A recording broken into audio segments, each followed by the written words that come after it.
everyone, and welcome back to my channel. As you've probably guessed, I'm continuing with this series, and this time obviously for the month of November.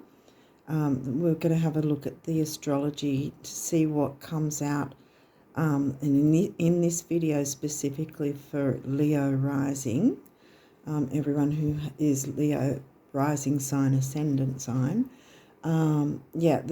There's a couple of things. One is that we've recently had a partial solar eclipse, and depending on when you're going to be watching this, we may be about to or have just had the full lunar eclipse. So we're in eclipse season, and that can be a pretty sort of intense time, because eclipses are pretty powerful, and the full moon eclipses are usually about what needs to fall away, what we need to release. Like it's full moons are about releasing in general, but when it's an eclipse, it's like boom, powerful. And an eclipse can, the effects of an eclipse can last anywhere from 3 to 6 months on either side of the eclipses, and we're right in the eclipse season of both the new moon that just passed and the coming full moon eclipse. So we've got that. And the second thing is, by the time you watch this, it's probably already Mars retrograde now, but we would have already been, the last couple of months at least, feeling that things are slowing down, or things are seeming to be taking too long, really, that we might be getting frustrated with things not moving too quickly. And that's because Mars has gone retrograde. Excuse me. So, and Mars will be retrograde until I think at least February next year. So it's going to be quite a while. It's not a massive phenomenon in so far as that it happens around about every I've forgotten the exact date, but it's around about every 2.5 years or something like that Mars goes retrograde.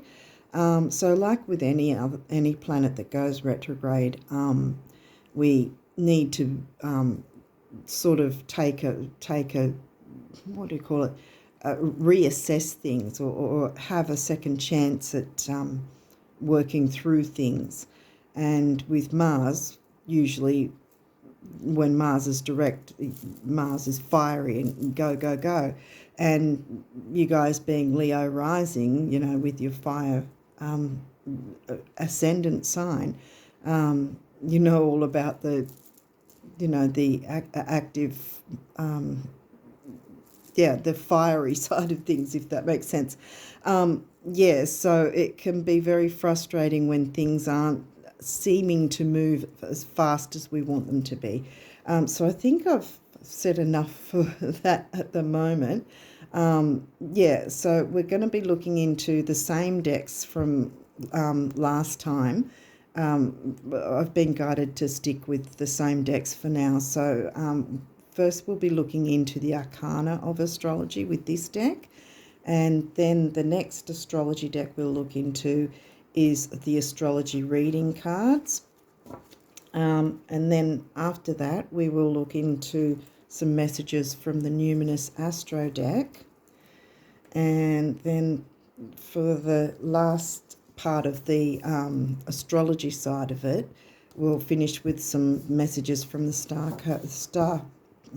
Codes Astro Oracle.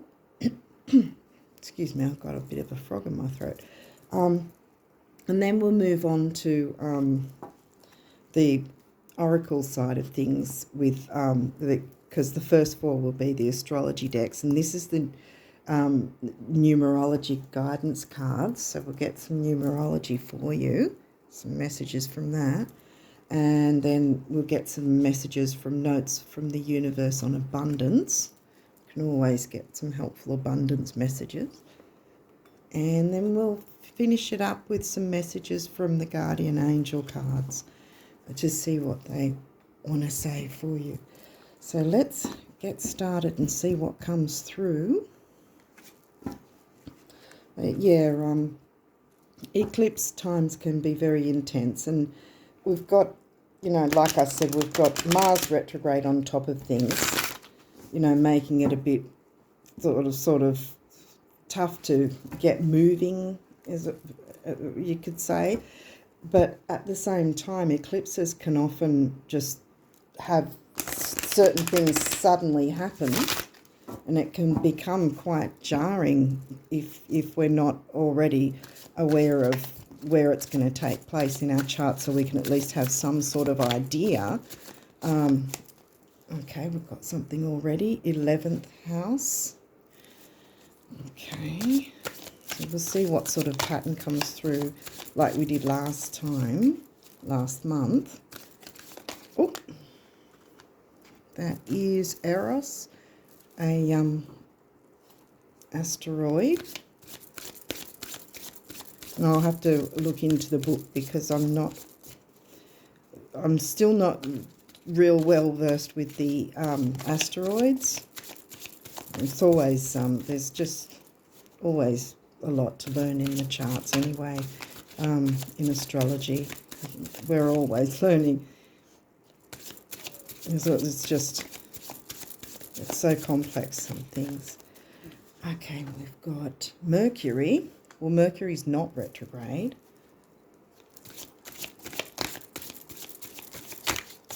Okay, so what are the messages for Leo risers?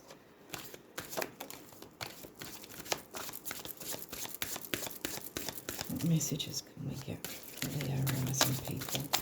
What do they need to know? What do the Leo risers need to know? Oh, sugar. Ooh, full moon. Well, boom, full moon. Well, at the time that I'm doing this, we haven't yet had the full moon eclipse, which should be, I think, on the 8th of November. Psyche, another asteroid. We'll move that across a bit more. And we have Jupiter. Ooh, okay. Just check to see if there's any more messages before we go into the book. Is there any other? Yes, there is. Gemini. What's your... Gemini would be your 11th... Wait, Gemini would be your 11th house. 11th house Gemini. Okay, well that's a bit of a pattern there. Oop. Okay, we've got another one. And that is waning gibbous. Okay. Well, that's after the full moon, see? So you'd be looking at the time... I think we're done with this deck, though. You'd be looking at, obviously, the full moon time. I'm guessing the full moon eclipse. And around three and a half days after it, and up to a week after it. Before we move on to the next deck, though, I will have a look in here like I said I would. We'll read up on Eros, the asteroid. There we go. Okay, inner reading. Eros inner reading indicates our subconscious desires about what we are looking for in a mate. Venus changed signs recently. If you're unattached, his appearance can signal that you are ready for commitment and need to get in touch with the attributes you want in a partner. If you're in a relationship, you may need to make more time for your partner and reconnect on a spiritual and sexual level. Alternatively, Eros asks us to look deep inside ourselves and find our passion. Well, you guys being Leo rising, with the sun you know, you guys are known for, you know, being passionate. You rule the 5th house. Passionate, find our passion. It could be romantic love. It could be healthcare. It could be sports. Anything. What matters is that it lights your soul on fire. This asteroid wants us to realize our dreams, as they are what keeps us going. Wow, right. And the other one was Psyche. We were going to look that up. Oh, gosh, right next to it. Inner reading. Psyche points to other people's expectations of us. Who we are and how we should behave is suddenly a topic of conversation. The empathic side of you might be internalizing this, but like the adage says, other people's opinion of you is none of your business. Yeah, that's really the best attitude to take. Your intuition is very heightened right now. It's as though you can feel the emotions of everyone around you. You have the gift of sensitivity, and this allows you to turn even the worst feelings into beauty and positivity. Lead by example and show that kindness goes further than spite. Okay. Right, well, we've got 11th house in Gemini. Gemini is about communicating. And it's in your 11th house, which is about Aquarian things. It's Aquarian energy with the 11th house. I might just see about waning gibbous moon, see if I can find... Waning gibbous, I might just read that a little bit and see if it gives you a bit more of an example of what to look out for. As the moon begins to get smaller, you may feel an urge to share recently acquired knowledge with your community. Yeah, that's what I meant to say, Aquarian community, yeah. Reflection doesn't always have to be a solitary act. Communication, well, you've got Gemini in your 11th house. Communication about your feelings can help prepare you for the upcoming stages. Look at it this way. If someone else's information could help you, wouldn't you want them to share it? You could also be feeling out of the loop or shunned by your community. Oh, that's not good. Being ostracized hurts, and you should share how you feel with those around you. This behavior could be unintentional, so don't write anyone off yet. Yeah, see, this is the thing with Mars retrograde. Because it's sort of, in a way, when Mercury's retrograde, it's about communications and things being skewy or you know, things getting mixed up and misinterpreted, and that can cause frustration. And in a similar sense, even though Mercury did come through, Mercury's about the mind, in a similar way, when Mars is retrograde, there's the frustration, as I said earlier, there's the frustration of things just not working out. It's kind of not making sense, and things are going way slower than they should be in our view, you know, and that can be frustrating too. So, and this is saying to actually talk about your feelings. And you've got Gemini in the 11th. So, yes, I wonder if it's about community for you. But I think the full moon eclipse is going to be something to keep track of as well. 7th house, well, that's Libran energy. What would your 7th house have? Hang on, wouldn't 7th house be Aquarius? Wait, I think your 7th house is in Aquarius, which is 11th house energy. So this is kind of, yeah, I think we're getting a bit of a theme here It's going to be about, seems like it's going to be about community, communicating, not holding in your feelings, because often if we hold in, at some point we're going to burst at the seams if we feel frustrated. Like I said, again, with Mars retrograde, we're all feeling it. We're all feeling it, and things going way slower than they need to. Yeah, so I think this has got to do for you with your 11th house in Gemini, and, well, 7th house being in Aquarius.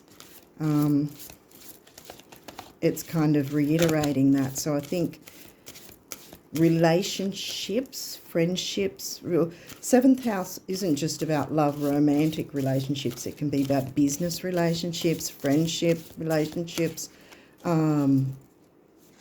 yeah, any kind of relationship, really. I didn't read the actual card, sorry. Here it says, this area of your life is about long-term significant partners, romantic, business or family. Well, pretty much like I said, I was going to say family, but I thought family was more 4th house Cancerian energy. But, I mean, if anything else comes through with the 4th house or Cancer, then we'll know. But I think that it's, so far it's focusing on your 11th house and the Aquarian energy in your chart.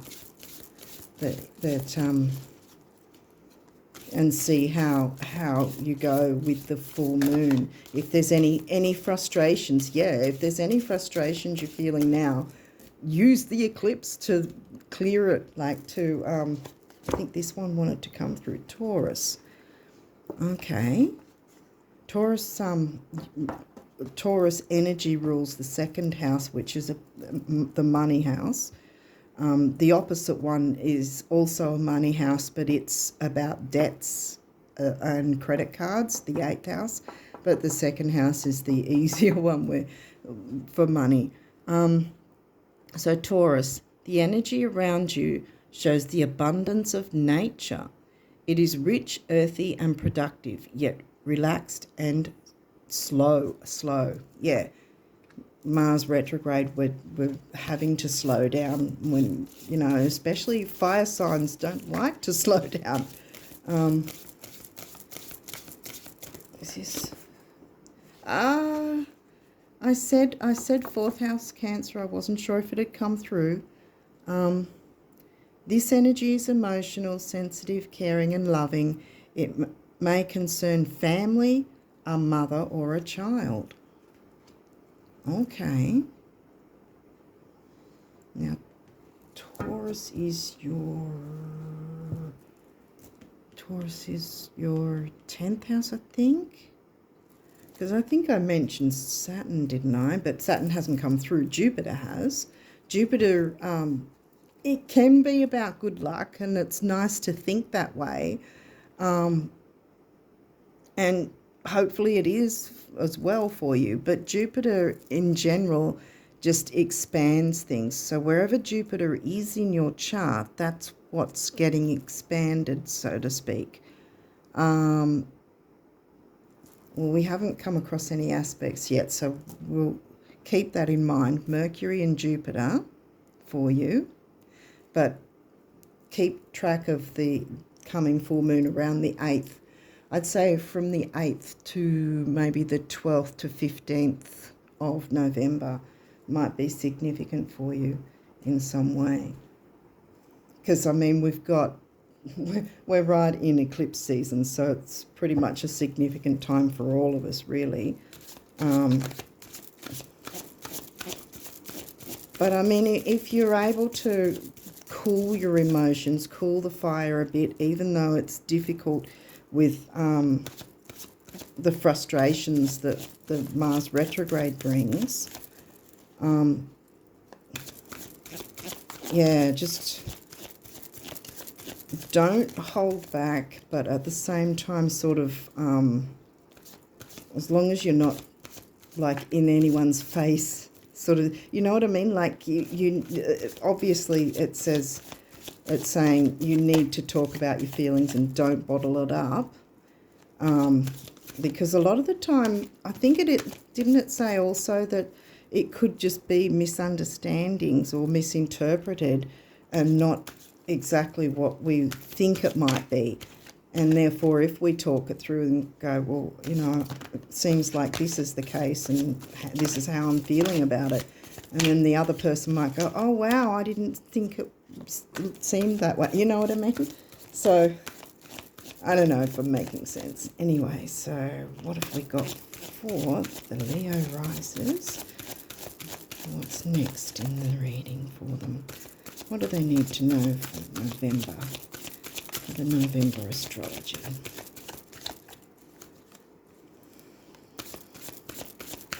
Leo rising. I think that the focus will be, like I said so far, I mean, we've dropped a couple. There's the Cancerian energy. We'll see there as well, because a lot of the time our communities are like a second family as well. And Taurus, also the other side of Taurus, like not negative, but the other side of Taurus is self-worth. Normally you wouldn't equate someone with a Leo sign as having low self-worth, but it can happen. Now what have we got here? These don't... we've got a Capricorn. I mentioned 10th house. Who's in your 10th house again? This is 10th house, isn't it? Taurus is in your 10th house, which is Capricorn energy. The 10th house, that's where you'll find either the 10th or the 9th house at the top of the chart. The 9th or the 10th house will be around about where your MC is, where that explains your working life. And right down the bottom, the opposite, is your home life, your Cancerian, 3rd and 4th Gemini Cancer ruled houses. So we had Capricorn, the boss. Well, I mean, you're Leo rising, so if you're not a boss, that's surprising anyway, because you've got the what's the word for it? You've got the sass, you've got the ability to be the boss kind of thing. This says serious, authoritative,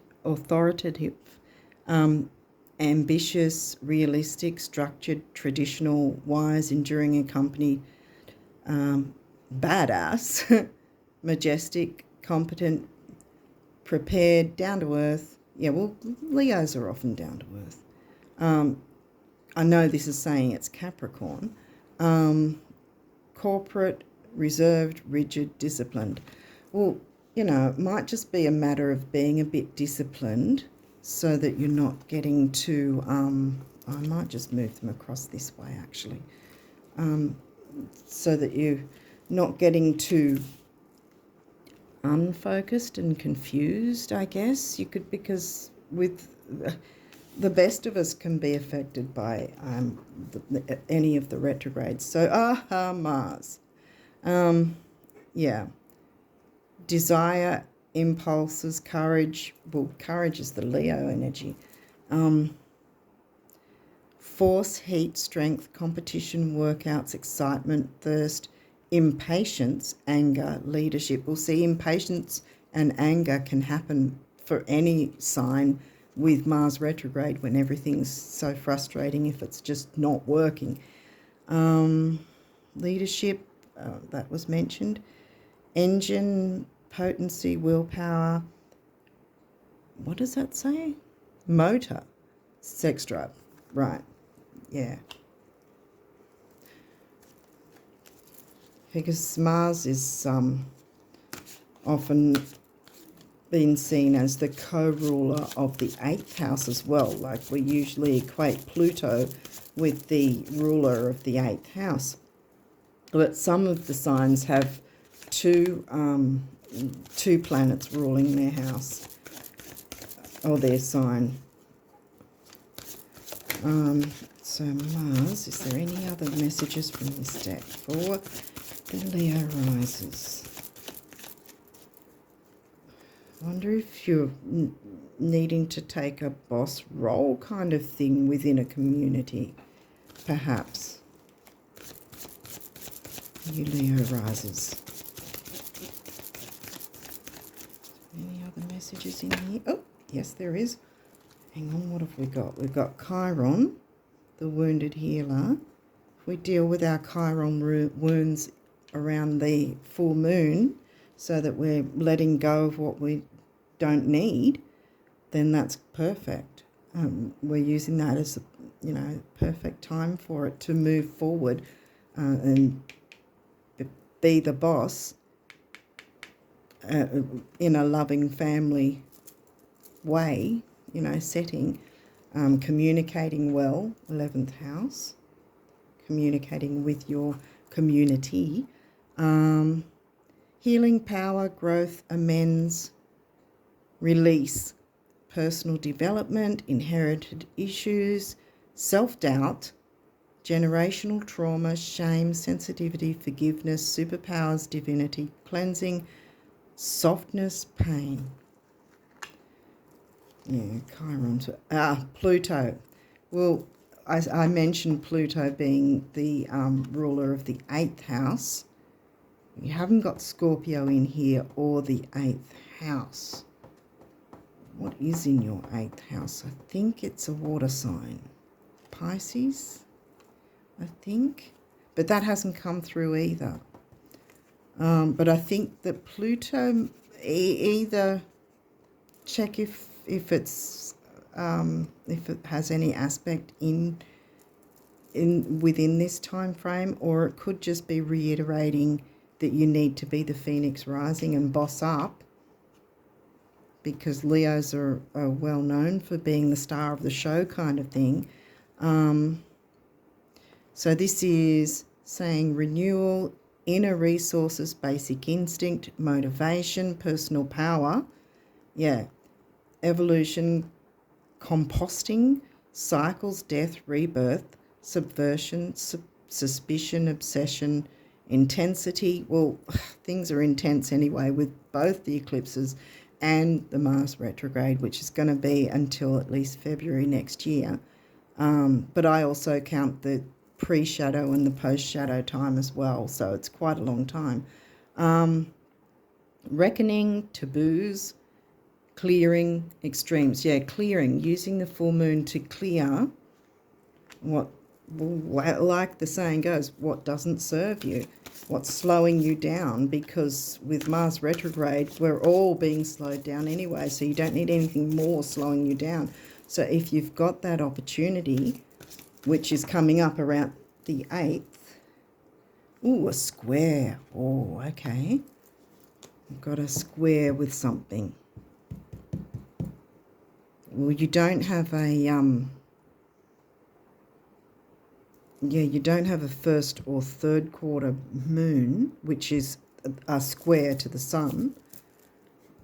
So this is something in your chart. Something will be squaring, which, yes, a square can be difficult, but at the same time, a square,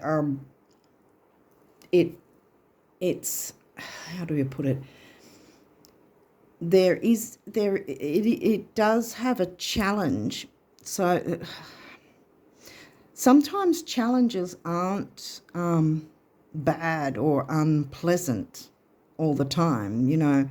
Sometimes a challenge, you're up for the challenge. Oh, I can do this or I can do that.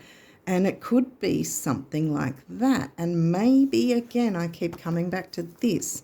Maybe it's time that you need to step up to the challenge of being the leader in a community where you can give your Leo energy to the family environment of your community.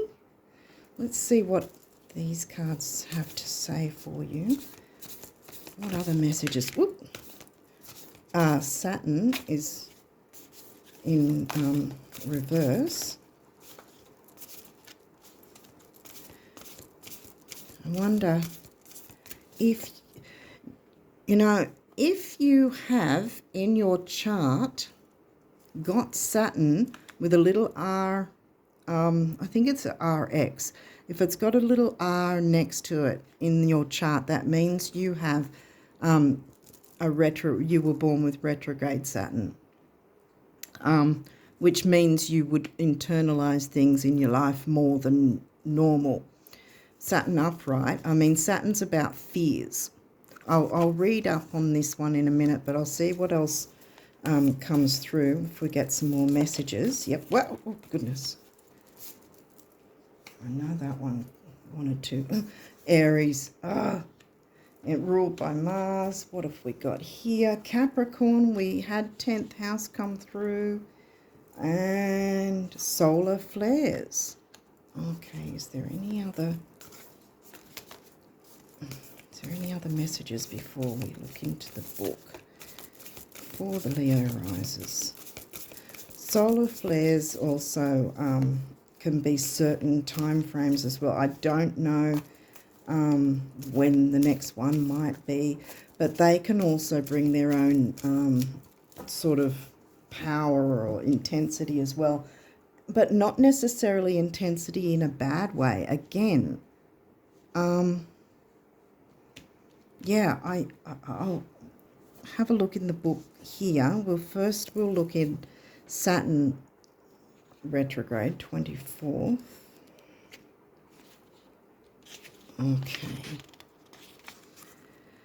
Okay, so since Saturn's upside down, we'll have a look. Challenge. Be careful not to cling to old conceptions of success or hold on to a brittle system that restricts potential and leaves people discouraged. Wow, okay.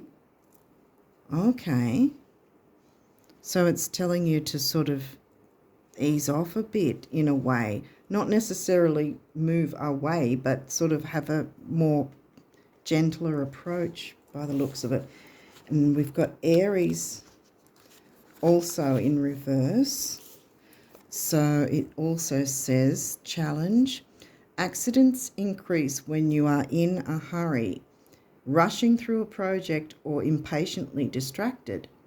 This flammable temperament can spark inspiration or spark a conflagration. Proceed with caution. Yeah, well, Aries is ruled by Mars and Mars is retrograde, so there's no surprise there that we've got that in reverse. Then we've got Capricorn twice. What? Where's Capricorn again? What house is Capricorn in? I don't think it's come through.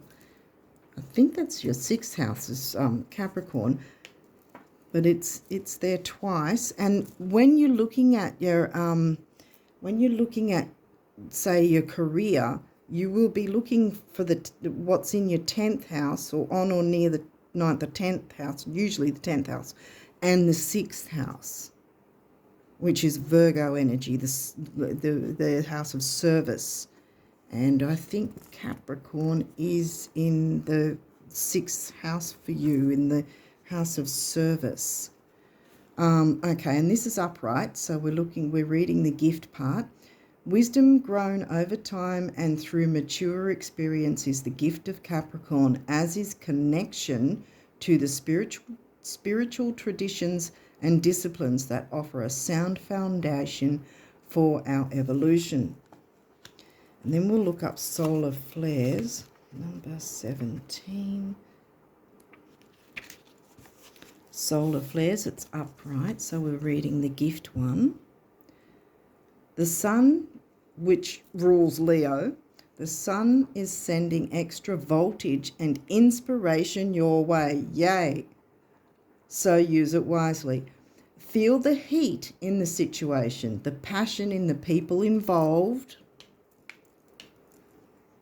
11th house, 7th, yep, oops, sorry. Passion with the people involved. Where are we up to? Yep. Then balance, can you see it? Sorry. Then balance that fire by adding water's compassion, the thoughtfulness of air. Where did you get air? Well, seventh house is Libran energy, which is an air sign. The thoughtfulness of air and the logistics of earth, Capricorn also earth, to turn that inspiration into reality. Wow. I think yours is all about career and community. So let's move on before the timer runs out, because I've had a couple of the readings so far get cut off because the space had gone in my phone. So I'm going to try and pace it up a little. But yeah, that's too many. Okay, what do the Leo risers need to know in the numerology? With the numerology for November, the month of November, what do they need to know? What can help them out with their career and community interactions? What do they need to know? Leo rises for November.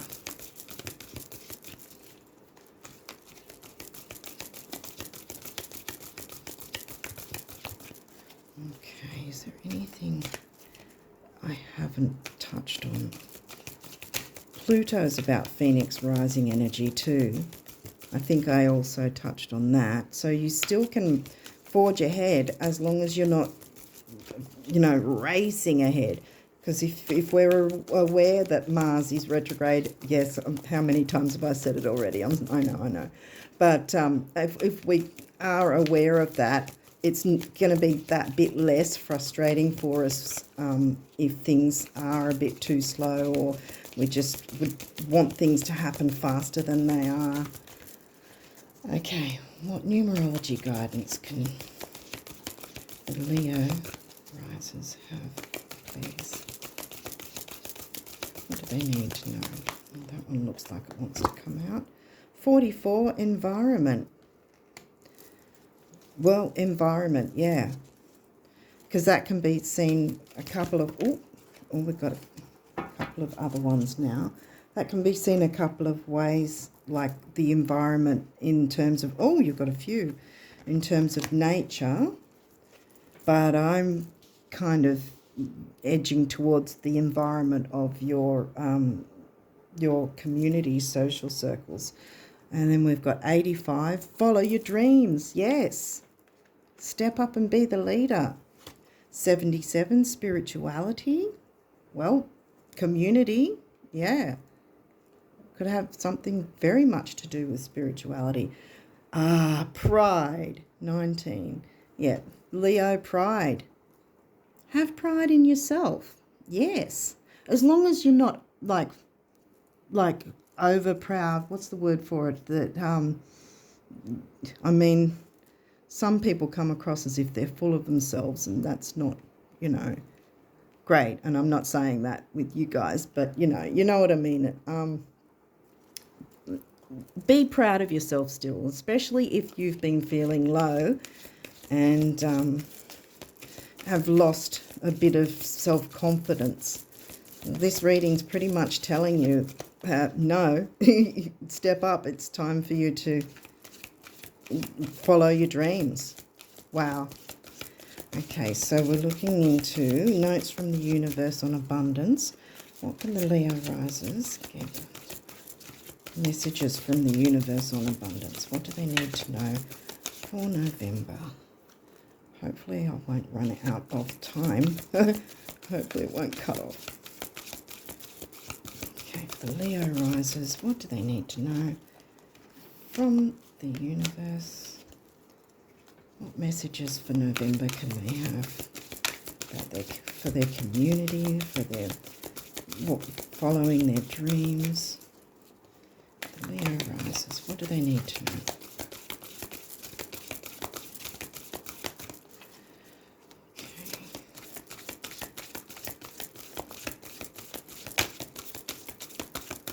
And 7's a lucky number. It's double. So that's, I know sometimes some people say, oh, just what, 11s, 22s, 33s and 44s, and that's about it. But I go all the way right up to 99, you know, as far as I'm concerned. If it's a double number, it's a master number. It's making a point. And you can look up the angel numbers on a site called Sacred Scribes too. SacredScribesBlogspot.com, I think it's called. Okay, notes from the universe on abundance for the Leo risers for November, for this November. What does the universe want them to know? What does the universe want to tell them? Sorry, guys. Taking a while with this. Okay. Oop, here we go. Oh, wow. Okay, that's why we were taking a while, because we've got a few of them all at once. They needed to find their way through. Okay, so we have, first we've got, that's the photo, and we have, quick, what's the shortest distance between have and have not? Right? What distance? You're there, the universe. What you have it. That's what it's saying. Yay. And then the next one. Oh, that's beautiful. That's, you know, nature looking. The best thing about every financial meltdown, global or otherwise, is learning that whatever was lost can be recreated, exceeded, and made better than it was before. Hold on loosely. The universe. Yeah, right. Because the Saturn card was saying not to hold on to strict rules and regulations. Be a bit more gentle, like the moon-governed sign of Cancer, you know, the Cancerian sign. And we've got a picture of water. And this one says, it doesn't get any more beautiful, any more magical, any richer or any easier than things are right now, until, of course, you start expecting it to get more beautiful, magical, richer and easier, at which point I hope you have a really good broker who loves you, the universe. So it's pretty much saying you're on track. You're on track. You can forge forward as long as you just be gentle about it. Mars retro will be working with you. That's the same as with any retrograde. It's a time, it's giving you a second chance at things. It's not totally putting on the brakes, as it were. As long as you're keeping that in mind, you know, if something comes up and you go, oh, hang on, okay, yeah, that's right, Mars retrograde, you know, and then you go, okay, I'll try not to be too frustrated or too reactive about whatever's going on if it's not, you know, to our liking, which is going to happen in this time frame. Yeah, so we've got a lot of intense energies, but this is saying that, yeah, you can still move forward. What have we got? We've got manifestation. Hang on. And self-criticism. Wow. Inner child. Wow. Okay, well, let's read these and see if we get any time to get any more in. If not, this will be it. Okay, I don't know if you can see it, but we, your angels, ask you to please be more compassionate towards yourself. Aha! And we've got Chiron, see? Chiron right next to Pluto, so it's transforming yourself, the Phoenix rising. More compassionate towards yourself. Observe the times when you have critical thoughts about you and make an effort to replace these negative thoughts with positive, loving ones. You are a wondrous being of light, even if at times you think you are less than perfect. Remember that God and divine perfection exist in all things, including you. Inner child, I think this one goes with that and a bit of the Cancerian energy as well. This one says inner child. To me, this seems fitting. Nurture your inner child and begin to express the awesome beauty that you hold within you. We live in a world where a formula exists for everything, yet love and creativity have no formula. They do not need to be studied, simply nurtured. Regularly set aside some time to just play. We'll see the 5th house, you guys. Leo energy rules the 5th house, which is creativity, fun, play, romance, all those fun things. Looks like it's time to get back into